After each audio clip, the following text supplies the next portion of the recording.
Oh, we missed Woo! peeing. We missed some of the dog. Let's see if I can share this out on the Twitter. Twitter. Hi, everybody. Hey, everybody. Yeah, it's this is so I've been trying to keep the week number on here because it's quarantine week 4 now. So this is our 4th episode in quarantine. That's crazy. Nice. Because we hit it right on the front end too. So yeah, Beast in the house. That's awesome. Yeah, he's been really active on Twitter. Real strong supporter of the process here, which is awesome. Mm-hmm. Huh, CJ, I don't need to give you the rundown or nothing. You know how this thing works. So we'll just hang out for a minute and then head on into there. How's the move been? Are you still like moving stuff or what's the deal? Well, everything's in here. Everything is just not where it needs to be. But the main thing has been that this might come as a surprise, Uh-oh. but moving during a national pandemic makes things a little bit more difficult. Or a worldwide pandemic, like deliveries for couches and internet installation and people coming to put up a fence and all this stuff. It's been interesting, but we'll definitely hopefully one of these days it'll be one of those stories you look back on and laugh. Like, yeah, that's the Corona house. Yeah. That's what it'll always be called, I guess. Corona house. You know what? Yep. You need to get like down in your man cave or something. Just a small picture of a Corona bottle that just sits there always. That just hangs on the wall just as a reminder. Or better yet, right next to your awesome bottle of autographed Junior Johnson Midnight. Right? Get you one of those little pony. Get you a little 6-pack of those pony Coronas, and just put one of those next to it. Do they make the pony style or size Coronas? Yeah, they do. They're long necks tw. Oh wow, that's they're awesome. neat looking. They're like just you have little a big bitty. hand. Yeah, I know what you're talking about. Yeah. I feel like you're Andre the Giant drinking cans of beer when the cans look that big in that dude's hand. Right. It makes you think like maybe I could drink 100 of those on the way from Right? like, New York to San Francisco. Oh man. Well, Maybe fellas, not the extra 3 handles of vodka to go with that though. Yeah. y'all ready to do a podcast? Why not? Sounds good to me, Why buddy. not? Let's have at it. You know the deal. It's going to disappear for about 90 seconds here while I do this whole intro solo. But we've been working it. So Social distancing, man. Yep, is what it is. All right. Well, we'll talk to y'all in a minute and a half or so. We're recording now.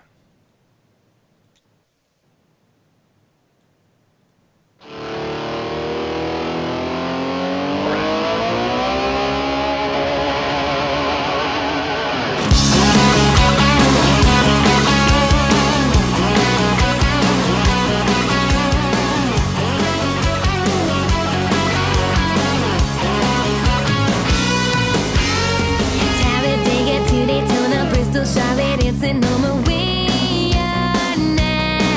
Welcome, y'all! That's right. This is a pregame engineer Tailgate Mayor Racing Podcast, episode number 238. It's Tuesday, April 7th, 2020. I'm Tailgate Mayor Rusty Wallace. I'm all alone in the PTM Podcast studios. We enter quarantine week number 4. I hope y'all are doing all right, staying healthy and everything. Y'all know what the deal is. This podcast is sponsored by you. That's right. Go to patreon.com/PTM. Join the What You Drink Club for as little as $1 a month. Get that free koozie. Best part is, every cent in 2020, we're once again donating to sponsored drivers. So join the PTM Posse today. Be a part of the sport you love. This week's show, as always, is brought to you by our official sponsors at that $5 and up per month level. Here we go. Aaron Bearden, Robert Kaplinger, Coleman McClam, Eric Kepner, Ryan Keeper, Patrick Cleary, Jeff Brown, Brandon Crowd, Kathleen McDonald, Stacey Wright, Brandon Carl, Rika Porter, John Bob, Les Miller, Julie Bosley, John Pearson, Eddie Grant III, Younger Motorsports, David Mose, Patrick Johnson, Brett Morris, Crystal Smoke, Fred Rosado, Chad Knappen, Stacy Coleman, Lisa Chinana, Rick Houston, Sarah and Barry, Evan Roller, and Brad Harrison. Woo! Got through it. One breather.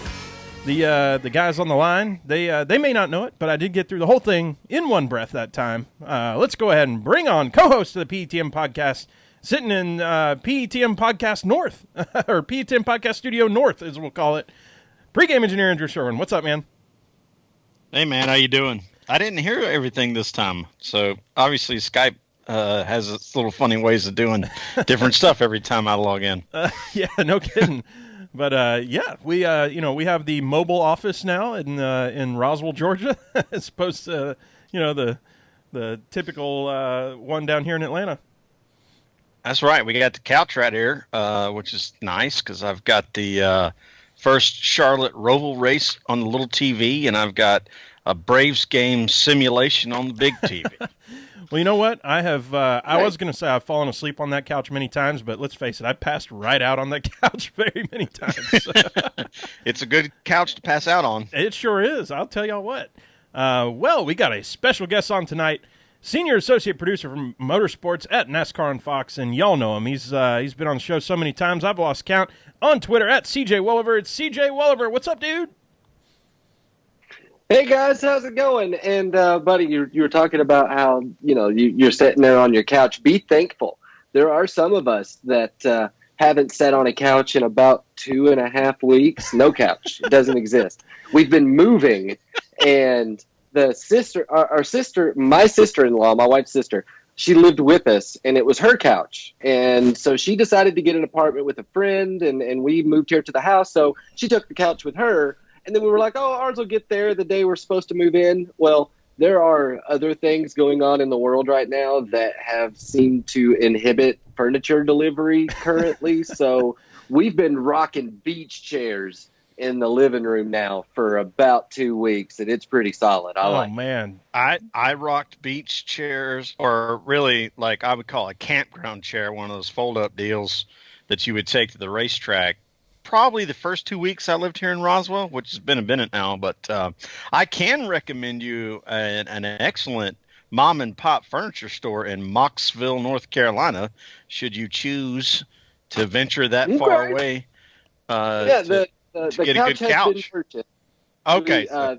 Couch, it's paid for. Like we picked it out like 2 months ago. It's just a matter of getting it to the house because it's a big one. Like it's the sectional, and it's got you can seat a bunch. That was our one piece of furniture basically for the living room, and yeah, it's taken it a minute to get here, but hopefully by the end of the week, I think we'll have a couch. All right, well that's good. You got to have somewhere to pass out on. I mean, that's key to your house. Exactly. Well, you would think they could just tell you, hey, why don't y'all just go take the dog for a walk? We're going to be there at 2:15. Yeah. And we'll put the couch in there, and then we'll leave, and then you can come back. Yeah. And I don't know where your TV went, sir. It wasn't here when I got here. It's a weird situation because they actually need to build, and I know probably people are like, okay, we came here to talk about race cars while we talking about couches.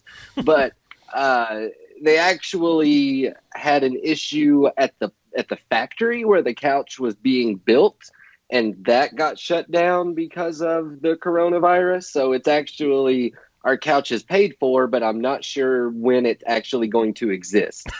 Yeah, I totally understand because I'm sure some of those are considered non-essential. Here's the funny thing. I bought, so everybody knows that's in the Southeast knows that Thomasville and North Carolina is very famous for building furniture, particularly tables and couches and recliners and whatnot. Both the couch and the recliner that I bought at a mom and pop store in Mocksville, North Carolina, were built in Indiana. No kidding. Just ship it down there. Oh, man. Well, CJ, you know how we start the show off every time. What are you drinking tonight? Tonight, well, I have a cool story, and you guys gave me sort of a heads up that I think it's National Beer Day, right? Sir. Yeah. And, yep. So I actually brought, and I'm not drinking it because I don't want to open it, but I do actually have a can of Busch beer that has been sitting on my desk in Concord now for almost 4 years. This actually was one of the cans of Busch beer that was in Victory Lane 2016 for Kevin Harvick's fall win at Bristol when he did the cool donuts with Tony Stewart. Yeah. Rodney Childers actually gave me this beer because he knows that secretly down in I kind of secretly pull for that 4 team a lot of times. I'm not supposed to, but I can't help it. I love me some Kevin Harvick. So he gave me a beer. And so that's I didn't even open it. I took it back to Charlotte with me. So that's I'm gonna say that's I'm drinking my my old school Busch beer can is what I'm doing tonight. All right, well, hang on, y'all, just 2 seconds. Oh, he's got I gotta get something. Oh, he's grabbing something. Okay. So CJ usually. And so what? Because I do have a beer, but I got tagged, or we got tagged, I should say, Rusty and I, in the PETM podcast, and I also have a cool beer. It was a one-off run of a 9-pack of 16-ounce Budweisers with Casey Kane all over it. Whoa! Oh man, I remember those. Those are cool. Yeah. I saved one, as you can see. It's also not opened, but I am drinking what I grew up on, which is Miller Lite. There you go. Nice. Boy, we drank a lot of extra calories in Casey's Budweiser days, didn't we? Well, I think we switched over to that Bud Select that was a lot more like a Miller Lite there for a little while, those black cans. Once they decided to stop making them like those skinny little, was it Michelob Ultra cans? Oh, when yeah. they started making them in regular cans, I started drinking a lot of those. But, yeah, definitely drank a lot of Budweiser when Casey was driving the Bud number 9. Now, CJ, is this going to be your permanent podcast location right there where you're at, or is this like a temporary area? Because I remember in the old place, you always had you had the setup. You framed in all these different things, and I got to get my NASCAR and Fox logo. Right now, you got the helmet going on. Yeah. I mean, this is this is the office that we haven't quite gotten set up yet, but so we have 3 bedrooms, and one's mine and the wife's. The big guest room we're going to set up for when mom and dad come to visit, that sort of thing. But then the smallest room, that has been completely given 100% authority over to me. So that's going to kind of be the man cave, and it's going to have some cool stuff in it.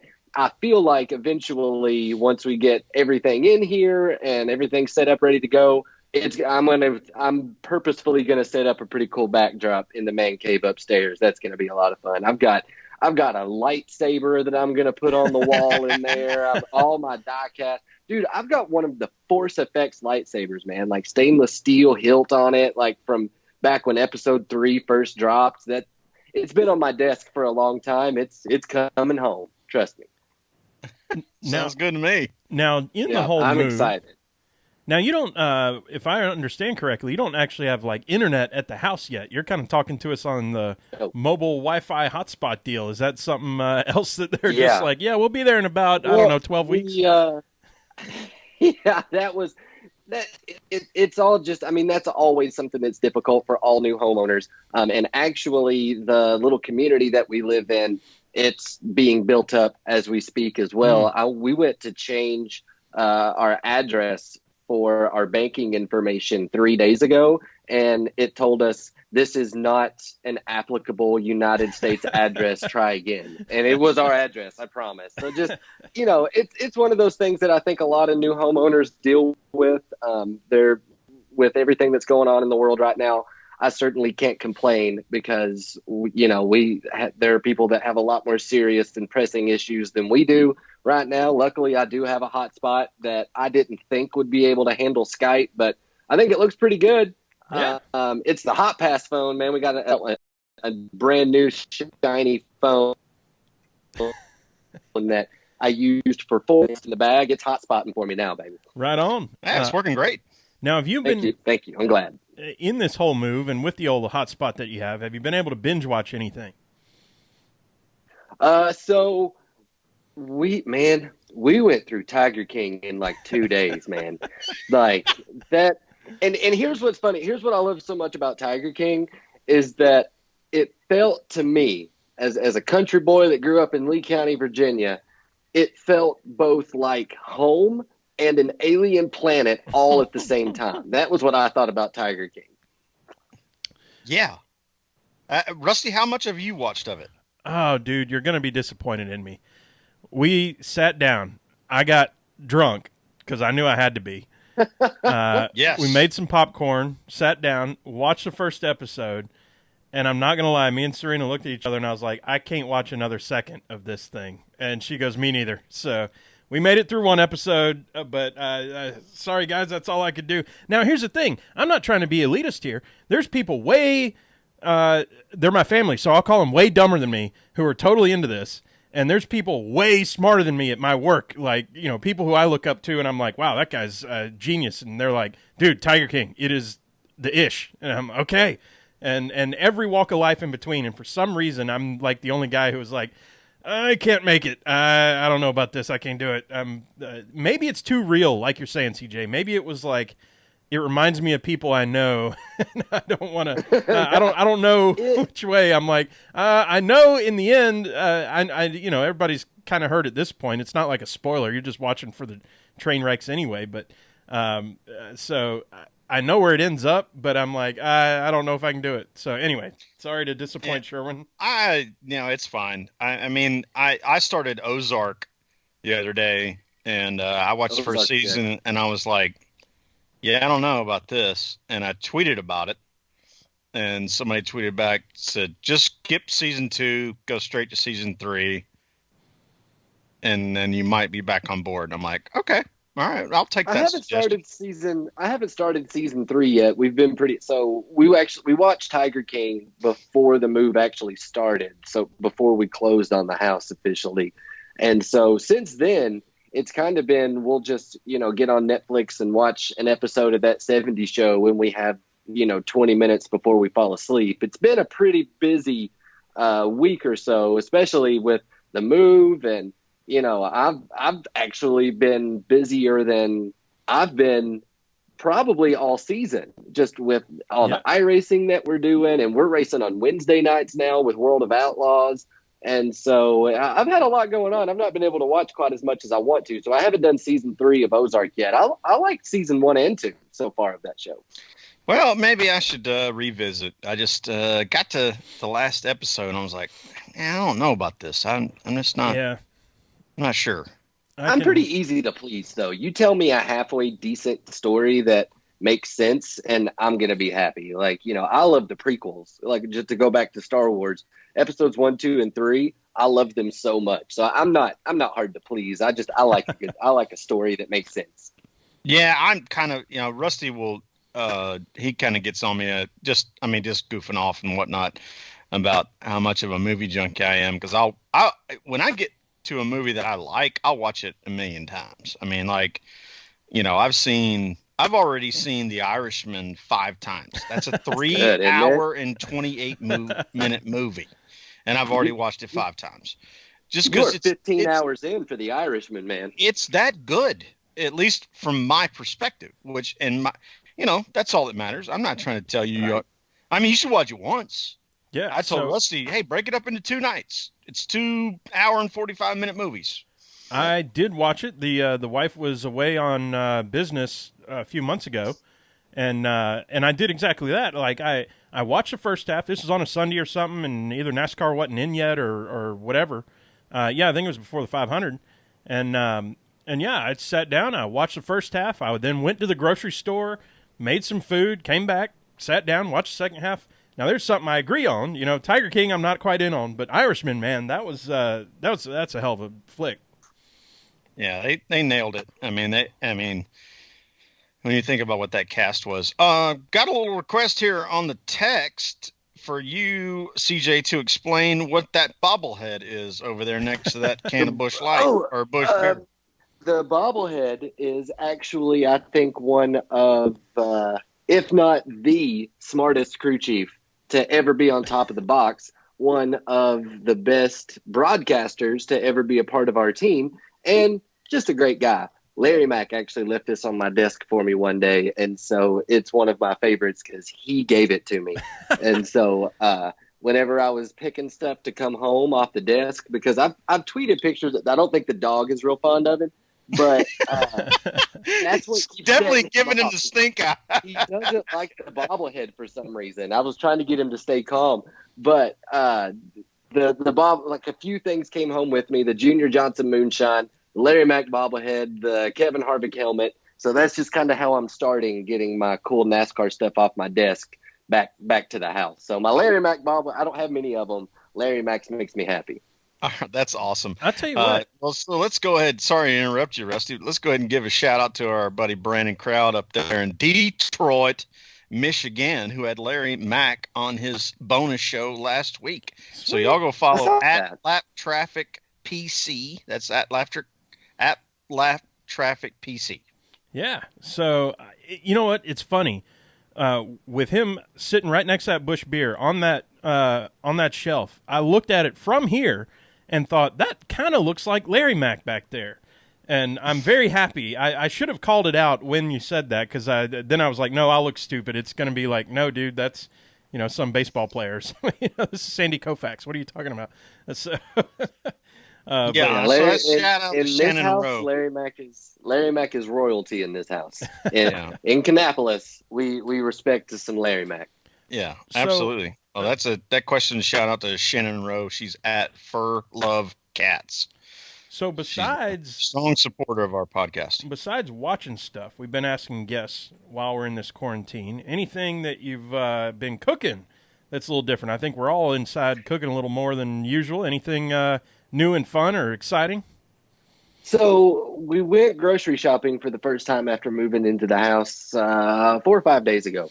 And, you've got to have those staples that you have in your fridge. Mm-hmm. Like you got to have a jar of mayonnaise. You got to make sure that you've got peanut butter and jelly, just stuff that I know my wife, she does the shopping and it doesn't that it just ends up there, but just stuff that it always feels like you just have. We had to get everything. We started from scratch. Like the first night we slept here, I think I had a bottle of water and a couple packs of crackers. Like we had to go get some stuff. So we actually ended up in the condiments section looking for ketchup and barbecue sauce and that sort of thing. You can buy Panda Express orange chicken sauce in a bottle. Oh no! Yeah. I didn't know that was a thing. I didn't know you could do it. Kind of like how you can buy fire sauce from Taco Bell. And my wife, she grilled some chicken, then threw it in the air fryer with the orange chicken sauce and cooked that stuff for about 8 minutes on high heat. Made some jasmine rice to go with it, and then just threw in some tater tots because why not? They're awesome. Oh hell yeah! And so that was amazing. And the last time we went to Panda, like weeks and weeks ago, before all the restaurants shut down, we actually bought a bag of like the 8 fortune cookies or whatever, and still had those.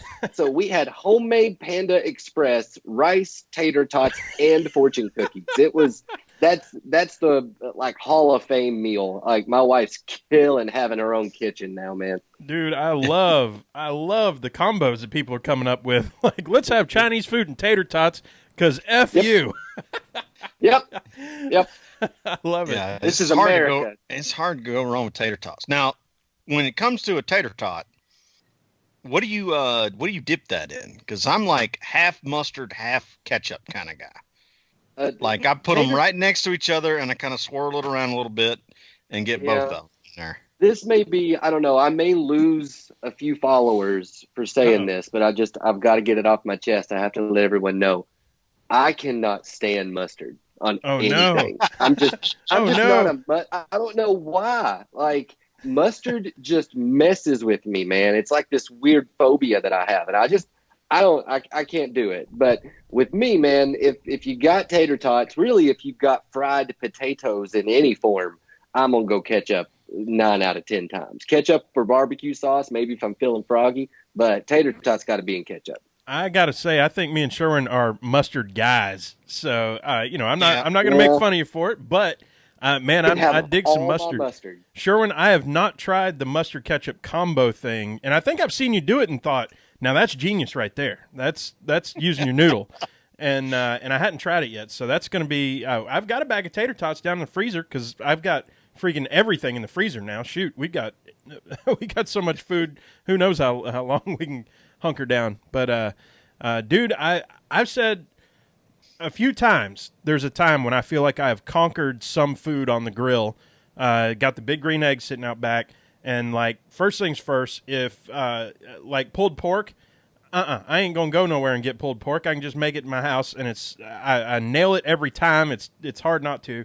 I think I've got pork chops down now, too. Thick cut, good pork chops, a little bit of smoke on them, right up to 140 degrees. So I think I've ruined pork chops eating out for a while now too. So latest one was pork chops. We made them. I made them on Sunday night. Made some cheesy rice to go with them, and some squash and zucchini combo. Man, I ate way too much that night. I will say there's been one time where I've eaten mustard on something by choice, because it's happened a couple times where it's been on a cheeseburger and I didn't realize it was on there, and then it messes with me. The only thing I've ever had that had mustard on it, just because I felt like it was part of the experience and I enjoyed it, was Martinsville hot dog. So that was it does work on a Martinsville hot dog for me.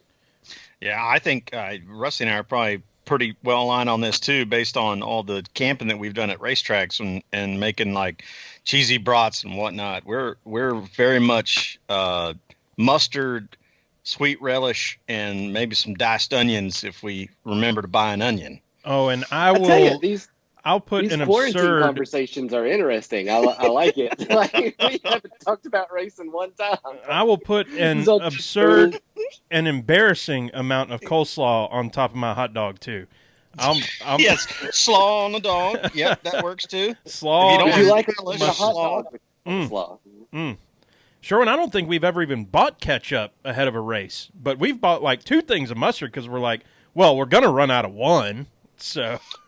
Yeah, well, I mean, mustard is a staple of that little box I always bring, to the track. It's got Ziploc bags and trash bags and plastic. I've seen your box. It's solid. I like it. It had everything you needed in there. I've witnessed the box.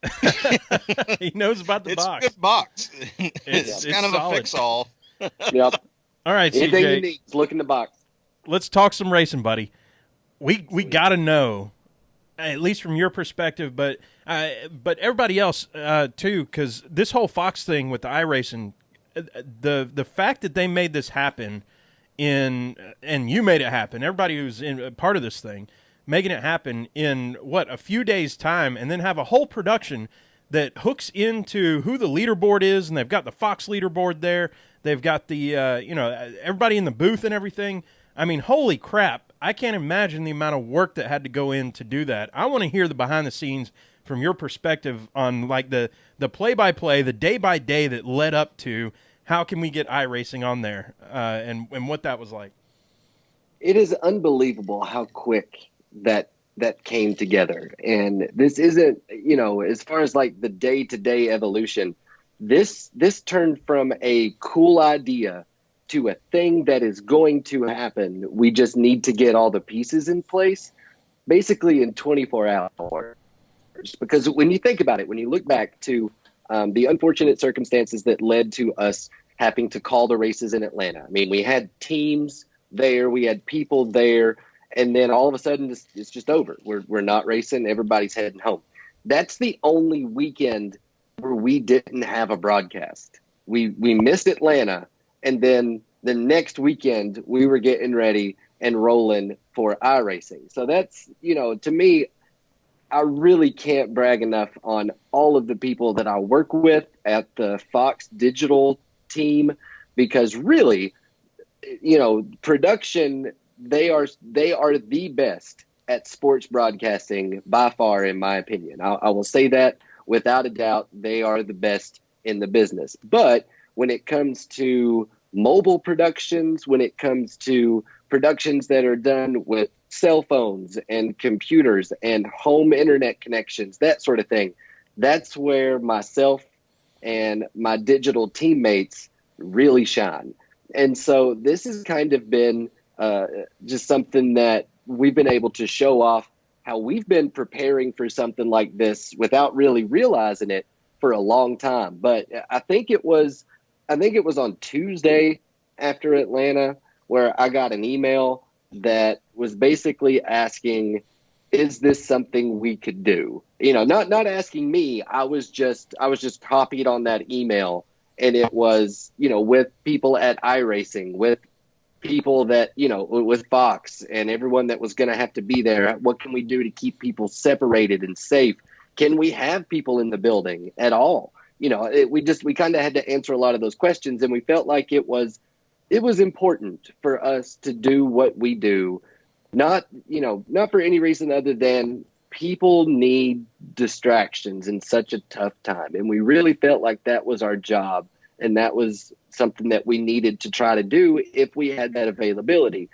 Fox has taken every precaution. I mean, I actually went to the studio today, not having the greatest internet connection at home. I've been in there, a few times over the past couple of weeks, and every single desk almost has hand sanitizer on it. They have reminders put up everywhere about social distancing. They're professionally cleaning the building 2 to 3 times a week. You sign in so that people can see when you're there and who all was there at the same time. Just heaven forbid there is actually an exposure. They'll be able to have a record of who was there while that person was in there as well. So I've never, you know me, like every time I get on here, I've got Fox in the background. I've got Larry Mack. I've got a Fox hat, NASCAR on Fox on my shirt, something I'm always bragging on and proud of my company. I always have been, but it has been incredible to be a small part of this production. And I mean, I'm covering it like we normally cover races. So it hasn't really been a huge change for me, all except I'm not at the track. I'm either at home or in my cube. So to see what they've been able to do to bring everybody together and have Clint Boyer in the building using our rig that we've had there for a long time that we didn't use quite as much as we had wanted to. It's certainly getting used now. Like we basically, I think the purchase has made sense just for the last 3 weeks to have that iRacing rig inside the studio. But really, I'm just not to just ramble on about Fox. And I know it probably sounds like I'm just towing the company line, but just as a race fan, as someone that really depends on racing 36 weeks a year, because that's just what I've always done, I am so very proud of what we've been able to do and what the brilliant people at iRacing and Fox have come together to produce. It's amazing. That Bristol show looked like Bristol. There's no track that I know like Bristol Motor Speedway. I know every seat. I know every seam. I know every opening to walls. I've been to Bristol Motor Speedway, I bet you, 50 times, if not more, in my lifetime. It looked like Bristol, and it blows my mind. I love it. It makes me so happy. Well, I'll tell you this. When it comes to exactly what you just said about what the appearance, I mean, we can talk about the racing later or not, doesn't matter. But I thought that the way the iRacing broadcast looked, it actually gave a better impression of what the banking looks like at Bristol than what we traditionally see on television with a real live, race car event. So, I mean, I thought that was great. Rusty and I have been singing the praises of this whole process. The fact that people pulled it together so quickly, and not to repeat anything I've said before, too abundantly, but, just that whole process of listening to Junior talk about how Jeff called him and said, "Hey, do you think this works for TV?" And he's like, "Hell yeah, it does." And then just you guys rolled with it. And within 4 days, you basically had it put together. So, then we got to watch Homestead. So you get the email, and what happens next? Is everybody looking at each other like, "Well, I can do it. Can you do it?" And they're like, "Hell yeah, I can do it." Can you do it? Like, what happened after that? You get the email, then it's like, "I think we can do it," and then is it just straight? I didn't realize how many of these drivers had iRacing setups at home. I mean, it's something that you hear about. It's something that William Byron, has almost 1,500 iRacing starts, and so we know it's a thing that happens. We know it's out there, but just to be real and honest and not act like somebody that I was like, "Oh, I knew this was going to be big years ago," like Dale Jr.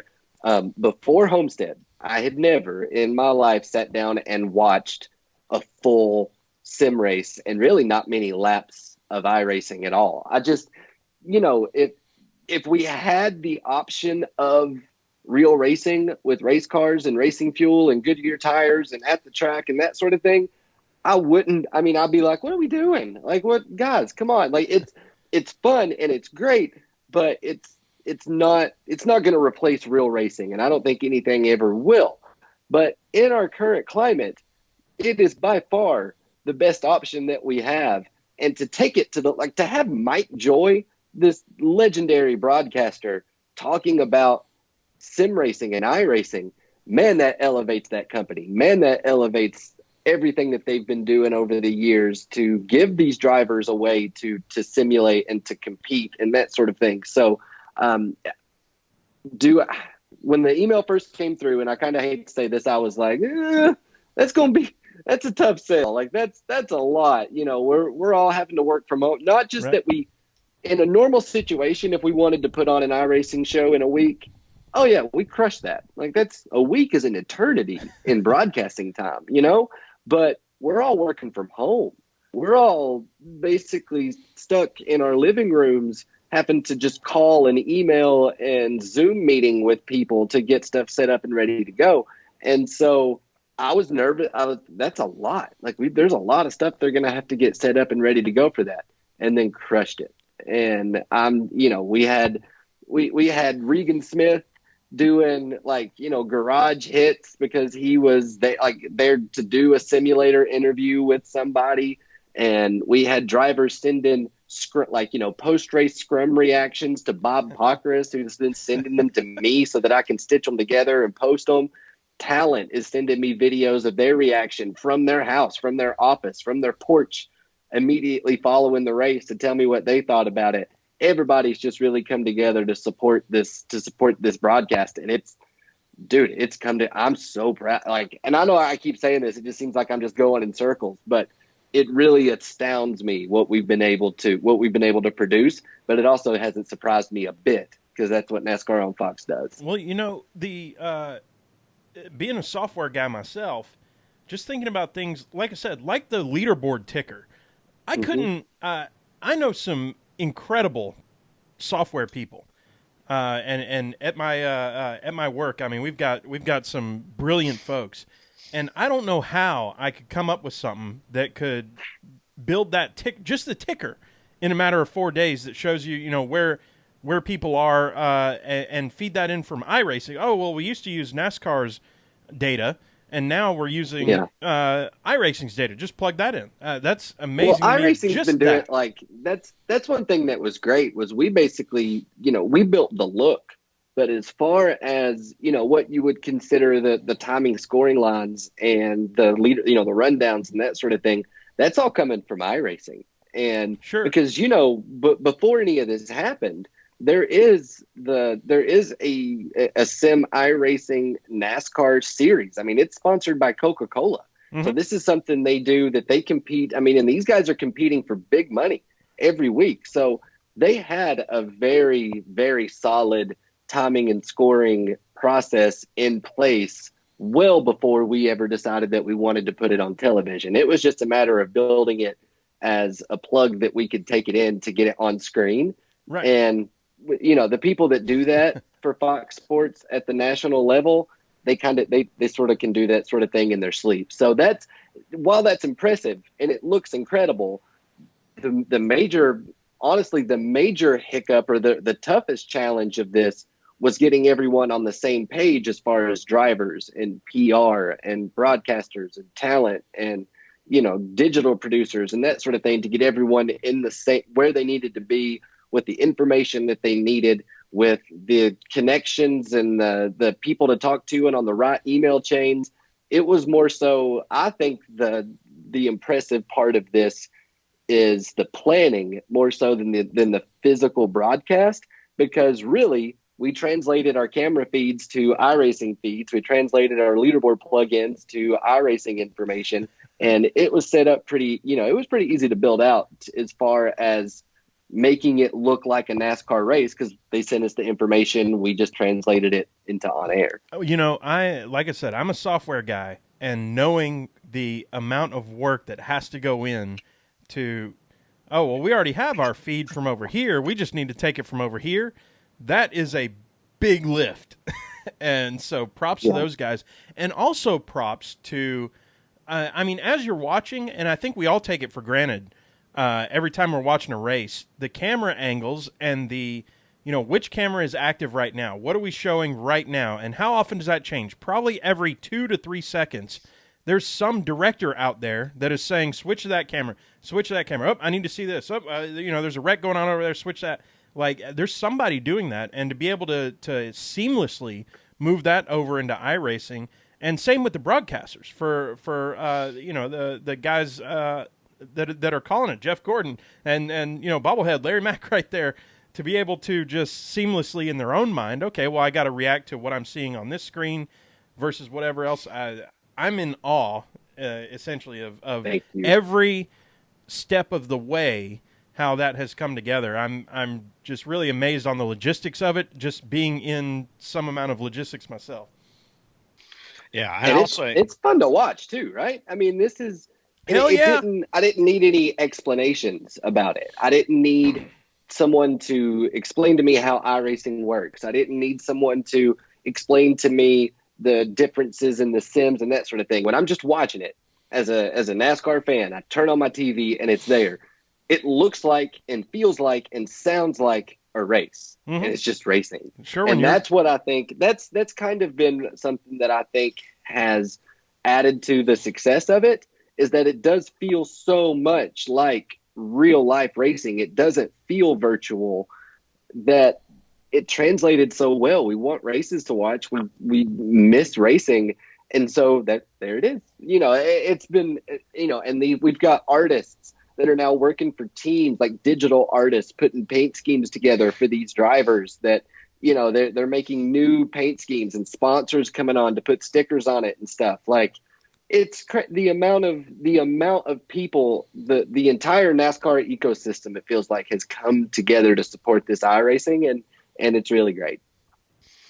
Yeah. Well, what I was going to say there, and I didn't want to interrupt you, is I think NASCAR, well, while they have this unique opportunity that the sim racing, the iRacing is the most similar thing to real life that you can simulate digitally, that certainly helps. But I also felt like when I got on Twitter 10 years ago, that I thought NASCAR took to Twitter better than any of the other sports did. Now, maybe the NBA was in the same category, but the other sports didn't really catch on the same way. I think NASCAR, once again, has put their foot forward with an opportunity to offer a product in a time when there is no product available. And I think that's very commendable. I think the only thing that WWE has done, I don't know if I'll call it wrong or whatever, I have no other sports to watch. I would love to have seen a WWE event for free and just to get that taste. And that might have got me into it, because we've been talking a while, Sherwin, we're not really into it. Used to be, I was following along in the Andre the Giant. Well, we were Hulk Hogan fans, Hulk Hogan, Randy Savage, Sting. Yeah. Bill Goldberg. Goldberg, for sure, being from Atlanta here.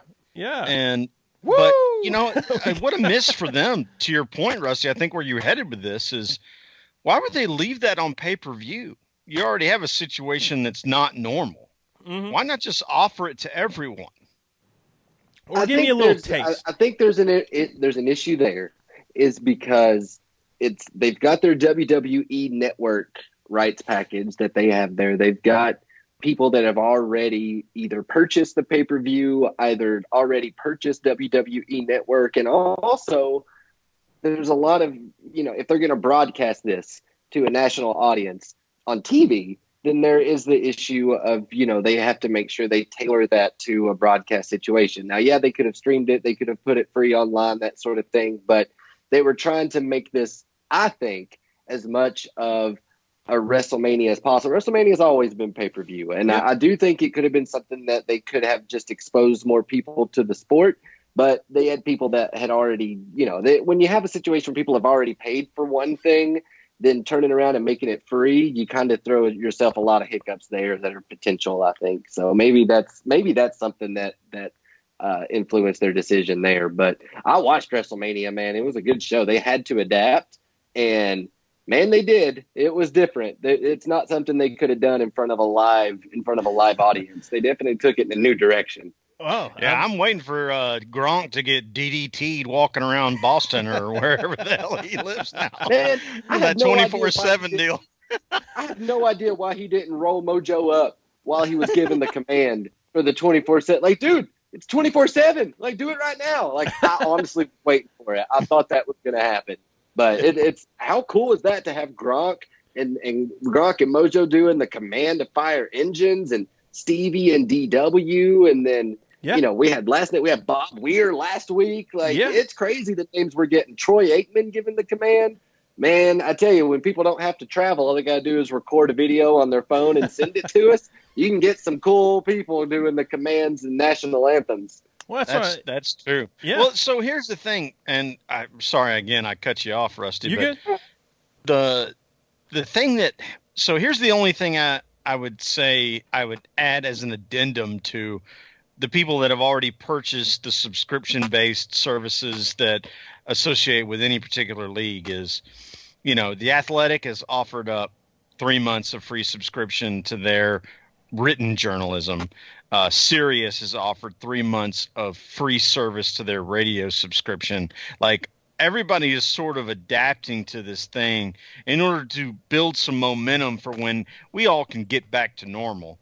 I think the UFC and WWE would benefit from paying at least a little bit attention to that. Absolutely. Yeah. I get that. So here's a stat I'll throw at you that I thought this is one of those numbers that can't be true things, Sherwin. In the Bristol stats that can't be stats, or stats facts that can't be whatever. Stats. In the Bristol race last year, in the 18 to 49 demographic, there were 550,000 viewers. In Sunday's race, iRacing esports series, there was 306,000 in that same demo. In other words, iRacing brought in whatever that is, 60%, 55%, whatever it is, of the same demo for, I'm not trying to be, this is not disparaging, but fake racing. Like, how cool is that? That shows you that folks need something right now, They need it, and Fox is providing it. I'll continue to, drink the Kool-Aid here for CJ, but I really mean it. And for example, let's say this goes out well beyond July or whatever. NBC has, they've also done the IndyCar series this last week and stuff. But they've had plenty of time to figure it out. Fox had no time to figure it out, and they did. So, what else can I say but props on all that? Thank you. And it's, one thing that's certainly working to our benefit is that, people are at home and you can only watch Netflix so much before you got to have something that ignites that competitive nature. And sports is such a communal experience. You've got your guy, you've got your racer, you've got your odds and your bets, and you make your picks and you talk with your friends about, oh man, William Byron's going to win that. No, you can't count out Timmy Hill. Timmy Hill, what are you talking about, Timmy Hill? No, man, Timmy Hill's a good one. It gives us a reason to stay engaged with each other when we talk about sports, when we have our guy, when we have our team, when we have our driver. And so because of that, I think it's something that's helping people. And not to make it sound like, there are people right now that are fighting this pandemic with everything they've got. And everyone, wash your hands. Wash your hands. Don't be ashamed to put a scarf around your face. Wear a mask. Don't feel like you're crazy. Wear gloves if you got them. If you got to go out, and I know we all got to go out, that sort of thing. Stay at the house. Find you something to watch. And wash your hands. If you haven't washed them in the last hour or so, just go wash them right now for me. And we'll take a 30-second break here or something. But it's really, there are much more dire situations. There are a lot of things that are more important right now than iRacing. Far, far more important. But at the same time, the people that are home, the people that are, taking part in this social distancing situation that we've all been in, we got to make sure that they're entertained, and that's what we do. We're entertainers. At the end of the day, I've said that for every time I've been on. NASCAR is a sport. NASCAR needs these rules, but at the end of the day, we're a show, and so that's our job, to entertain people. And I feel like we've taken a bad situation and done the absolute best that we could with it to make sure people are entertained and still have some racing to watch. I'm so proud, man. I tell you, this has convinced me I'm going to go get the fox tattoo on the shoulder or something. There you go.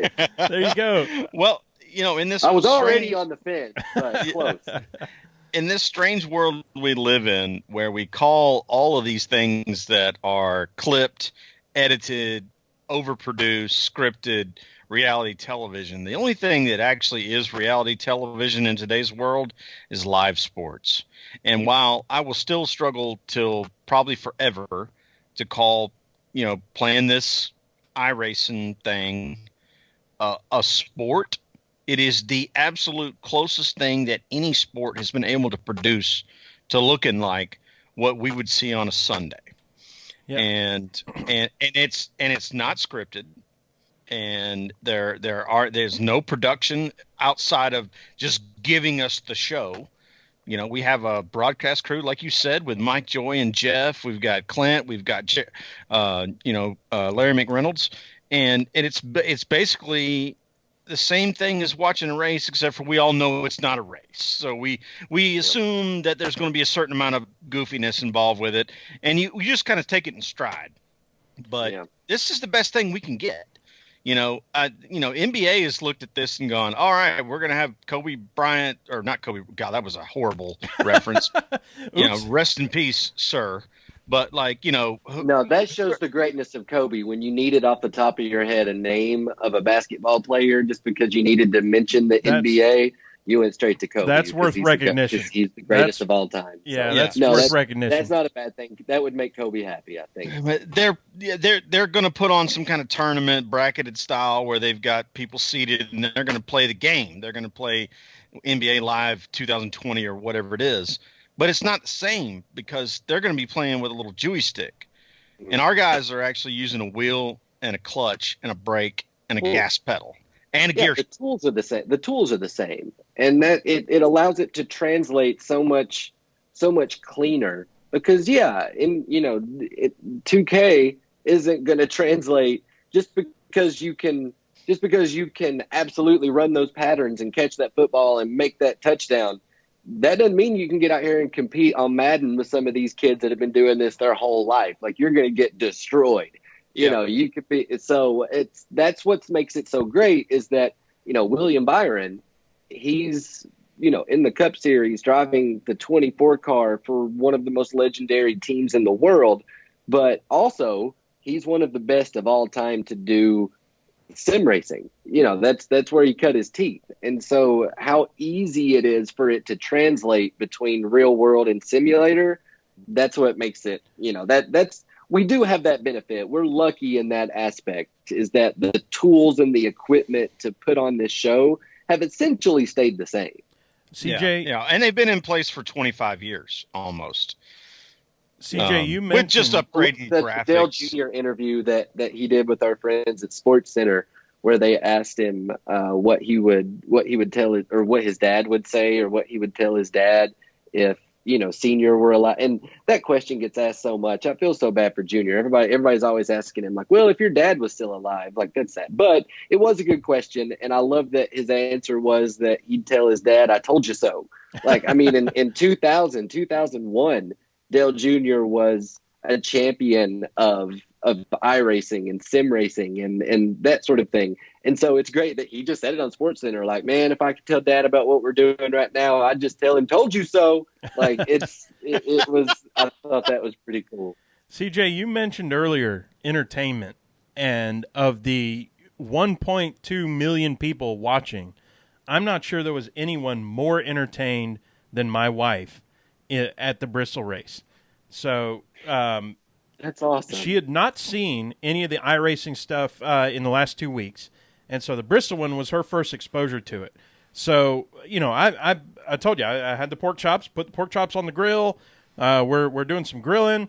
Got me a beer in hand. We're drinking some beer. We're doing some grilling. This is a normal Sunday NASCAR race weekend, and it comes on, and she starts laughing hysterically, and it's not in a way that is condescending. It's in a way that is, oh my God, look how amazing this is. Look how much effort they have put into this. Look how real this whole thing is. And every time they switch camera angles, every time the flagman, went bonkers waving the green flag, every time that Jeff Gordon got excited or there was a crash or something, she was just beside herself, laughing and entertained. And she's asking me, are they racing this weekend? And I'm going, no, it's Easter weekend. She goes, oh, well, what else are we doing on Easter? We're all just sitting around. They ought to do a race. Like she's absolutely entertained and ready to see another one. And I thought that was fantastic.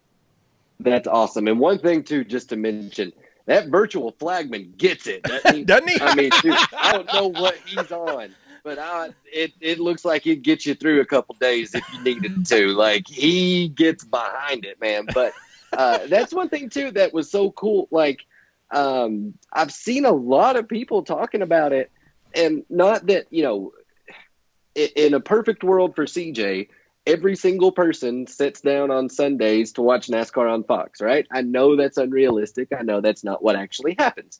But you don't know the amount of tweets that I've seen that mention NASCAR on Fox that show up in our mentions column that say, I'm not a NASCAR fan, or I don't watch NASCAR regularly, or I've not watched NASCAR in X amount of years, but this is pretty fun. And so, I think about it, and of course, it's definitely comparing apples to oranges, but think about the 1979 Daytona 500 when there was that big old snow and everybody had to sit at home, and because of that, they watched a NASCAR race, and because of that, they ended up seeing that fight, and they, it's something that propelled, and not that, I'm not trying to minimize this pandemic or anything like that. But also, I think hopefully all these people that are sitting at home because you're staying home because you're being safe and you're helping to protect the community, maybe you watch NASCAR for the first time in a while or for the first time ever. And then when we do get back to the track and you hear these race cars roar to life, maybe you stick around with us. And that's really cool. One thing, too, though, that it's made me kind of think about, and I don't know, I've always been against even having this conversation because I always think more racing is better. More laps is better. I think the fact that they are short races is helping us a little bit here, too. I think that it might be an argument for maybe some of these races need cut back. Well, that's a tough one for those of us that do like all the extra laps. I love it. But I will say this, listening to a ton of comedian podcasts, and these guys all talk about their specials, and they talk about how they organize their jokes because, normally you would want your best jokes to be in the last half of whatever time that you're allotted. And they're saying, Netflix is telling these people that, they're buying their specials, but they're like, our statistics say they turn it off after 28 minutes. So if you've got a killer, you need to land it about minute 15 if you want to keep these guys for an hour. And I think some of this is similar. It could be in a similar discussion in a lot of ways. We're seeing an hour and a half. I think we saw about an hour and 45-minute race this Sunday because there were so many cautions, which is, I think, why Jeff Gluck's poll was not great.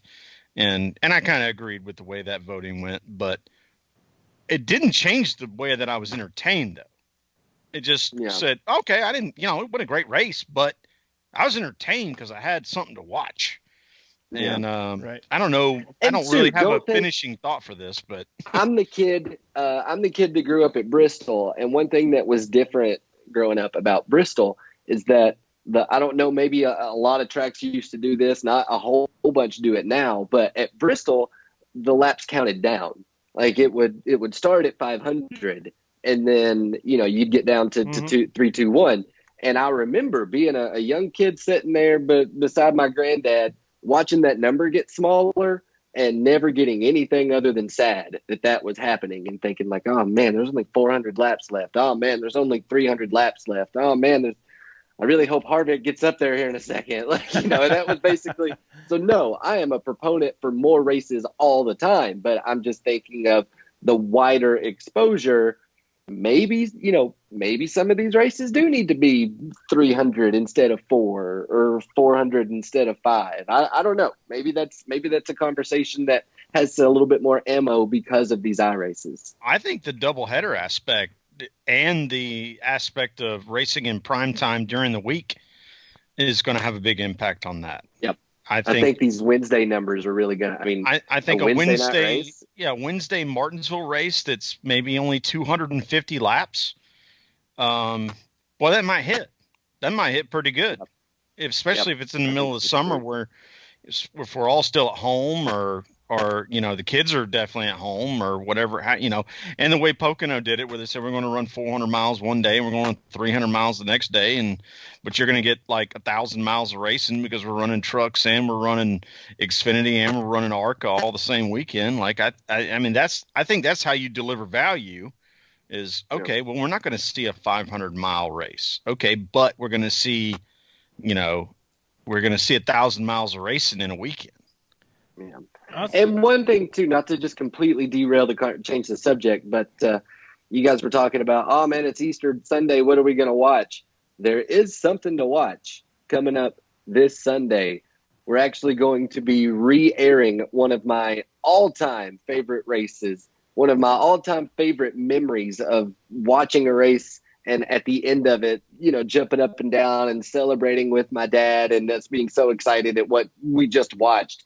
We're re-airing the 2007 Daytona 500 at 2:30 on FS1 coming up Sunday, and that's pretty fun. I'll probably watch it. I'm excited. I get to cover it like I've been covering these race replays for NASCAR on Fox Social, not pretending like I don't know what happens, but not coming right out and saying what happens, not spoiling it, and tweeting stuff like Dale Earnhardt gets by Neil Bonnet at Phoenix, 1988, being able to say something like that on Twitter, Kevin Harvick shocks the world and beats Jeff Gordon to the line in Atlanta, 2001, being able to feel like I'm part of that coverage and just imagine for a couple hours that I was a part of these broadcasts that I watched growing up as a kid. Man, these race replays have been fun. Like, again, yeah, I want to be racing. I'd rather be at the track. But these greatest races, man, it's been a lot of fun to go back and rewatch some of these classics. Well, I'm not surprised. I won't spoil anything, but I'm not surprised that you're super excited about that race. I'm very pumped. Very pumped. That probably spoils a little bit. I'll say this: we talked about it before.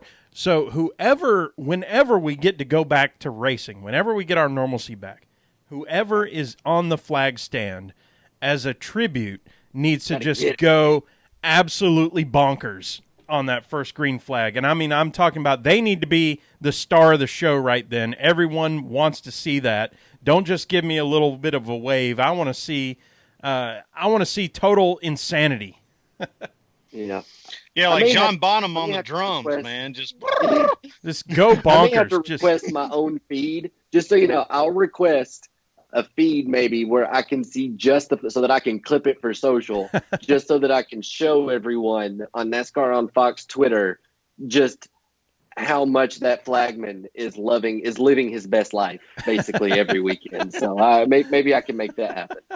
Well, and we need somebody like, I know a lot of people thought that the shenanigans with Adam Sandler and Kevin, whatever his name was, at Michigan was a little bit out of bounds, but Kevin James, no, it was not out of bounds.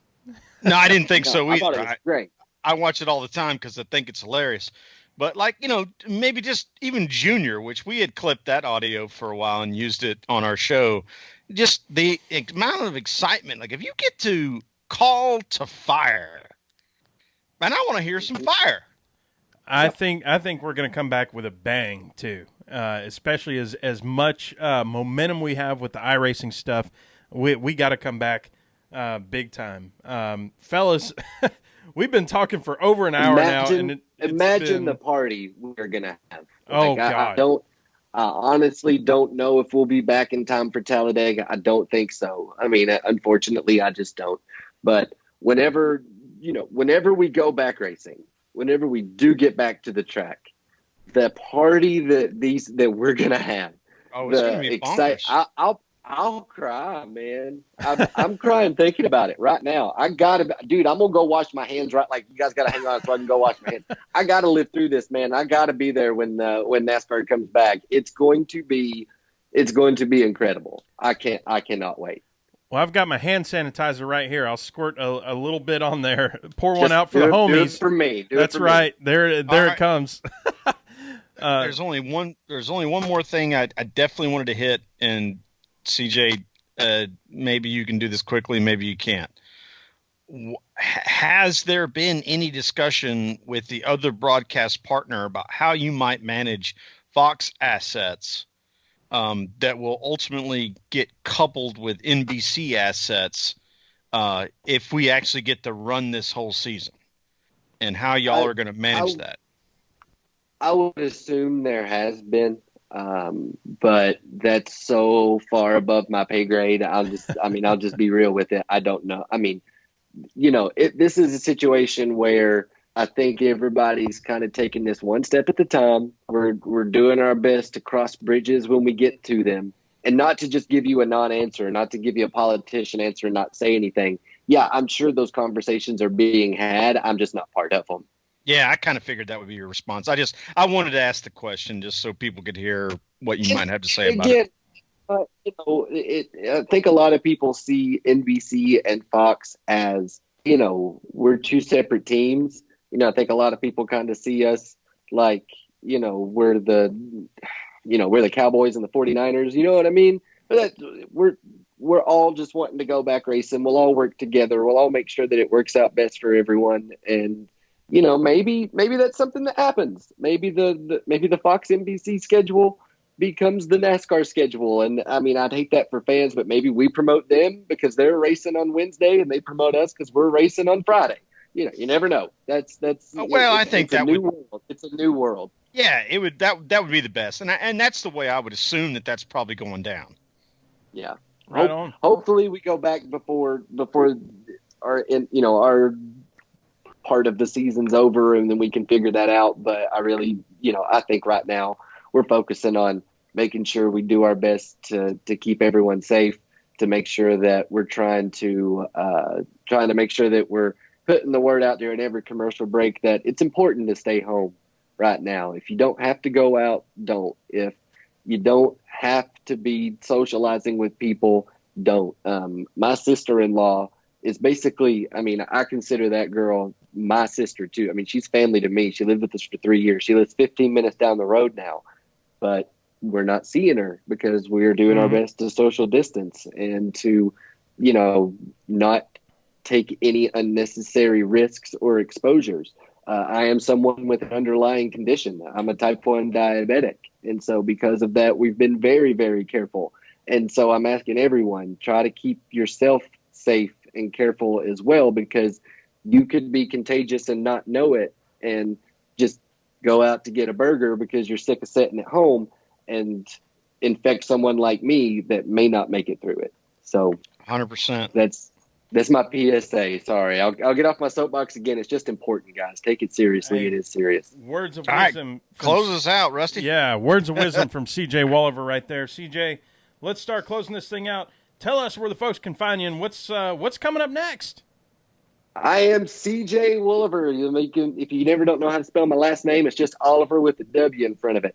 But I run the NASCAR on Fox stuff. I'd much rather you follow NASCAR on Fox on Twitter, Facebook, Instagram than myself, because if you're looking for NASCAR content, you're going to get it at Fox. With me, you're going to get a few NASCAR things, but also a lot of puppy pictures too. So, but we've got coming up the thing that I'm planning for right now. 2007 Daytona 500, 2:30 on Sunday on FS1. We're going to watch a race classic. I'll watch it along with you on NASCAR on Fox Twitter. It's going to be great. Going to clip some highlights from it. I've heard that finish is wild. If you've not seen it, you're going to want to check this one out.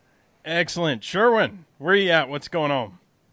Yeah, you can find me personally at Pregame Engineer on the Twitter, at Andrew L. Sherwin on Instagram. And, of course, you can find us collectively on Twitter at PETM Podcast and on Instagram. You got it. Well, folks, It's been a pleasure. I'm going to close this thing down. Y'all know what the deal is. You know where to find us, PETMpodcast.com, at PETM Podcast on the Twitter handle, as Sherwin just mentioned. And as always, I'm Rusty Wallace at Tailgate Mayor, and it's been a pleasure. This is fun. We're going to keep going. We're going to have some fun. We're going to bring on new guests and, have ourselves a time. Thank you, CJ, for being on. This has been an absolute pleasure, and we'll talk to y'all next week.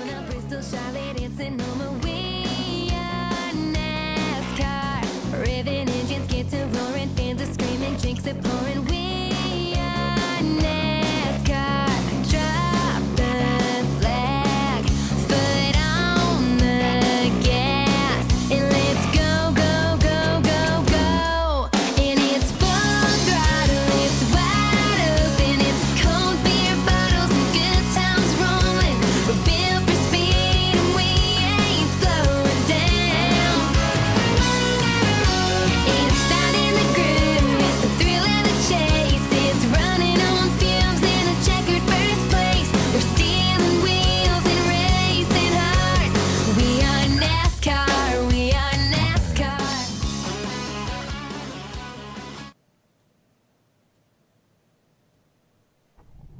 Gentlemen, that is a wrap. Skew! All done there. Thank you all. Oh, I man. always love being on here. And hey, to everybody in the YouTube comments, because I know we're still live on YouTube, Yes, sir. thank y'all for being so good to my mama. She's on there she's been on there talking about CJ the DJ at WSWV radio station back in the day. She's been answering questions. It was fun to kind of watch. Like if at any point during the podcast you think CJ wasn't paying attention to me right there, it's because I was watching to see what they were saying to my mom. Well, we're certainly glad that your mom joined the broadcast. That's really cool.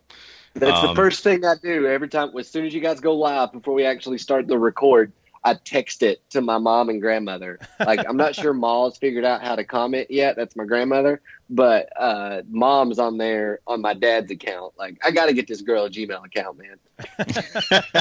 One day. Yep. Well, Mama Walliver, we are very happy that you're able to join us and hang out. It's a sign of a great guest when we only do like a page and a half of show notes, and we only got through like half a page.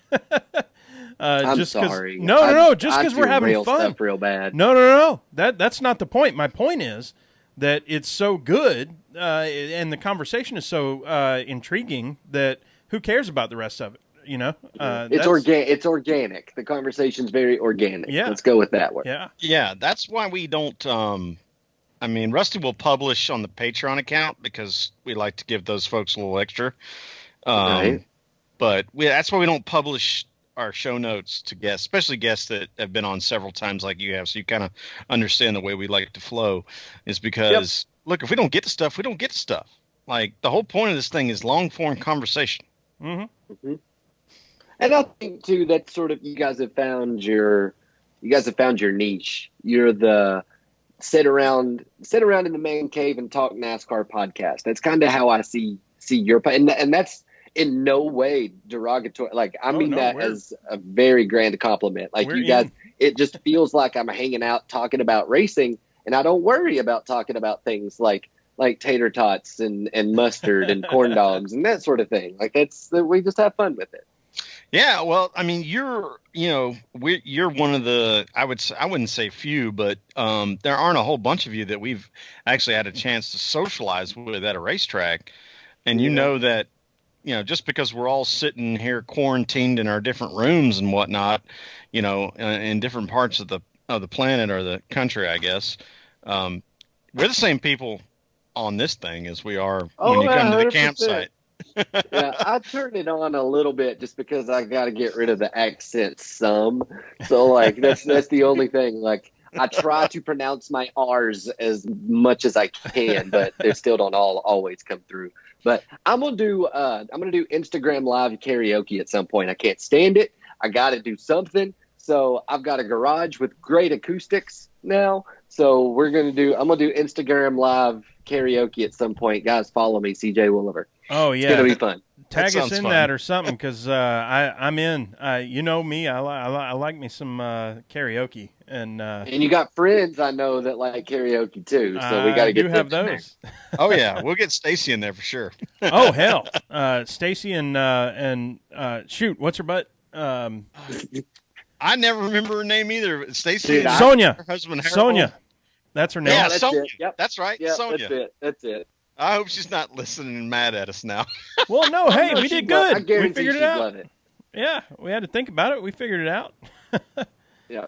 I'm going to sing the first song I'm going to do, Sammy Kershaw, Queen of My Double Wide Trailer, and dedicate that to my wife because I know that song just means so much to her. The greatest line. It's one of the greatest 90s country songs ever sang. The greatest line in the history of music, I believe, is she's the Charlie Daniels of my torque wrench.